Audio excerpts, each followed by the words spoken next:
Paying their respects to the heroes of 1936, they marched through what Londoners call the East End in memory of one of its most famous, some would say finest days, a victory against fascism.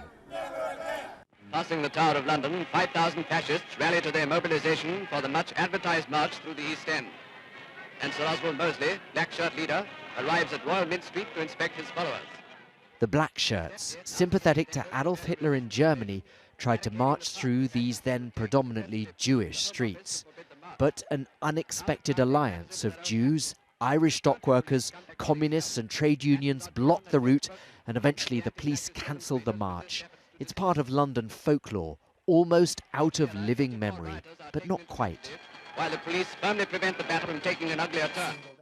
We tracked down a Battle of Cable Street survivor, 99 years old, still proud of her role as a fighter of fascism. You feel more safer today. And of course it was worth it, you know. They've got no more places around the East End where they used to have, and go down the streets, break the windows in the shops, the Jewish shops. You don't see that happening today. So we must have done something then. Then I'm going back 80 years. Of course, the East London of 1936 is very different to that of today. The Jewish community that used to live around here has all but disappeared. But the issues of that time, of how different communities live together and how they cope with political extremists, are still very relevant. Many of the people on Cable Street watching the march go by are Muslims, mostly of Bangladeshi origin. That's where the local MP comes from. She believes this is much more than just another anniversary.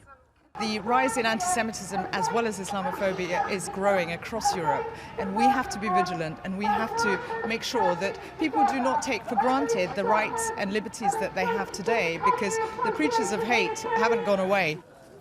The mural tells the story of the battle, and in a country where racist hate attacks have increased since the Brexit vote, the events of Cable Street still resonate. Barnaby Phillips, Al Jazeera in the East End of London.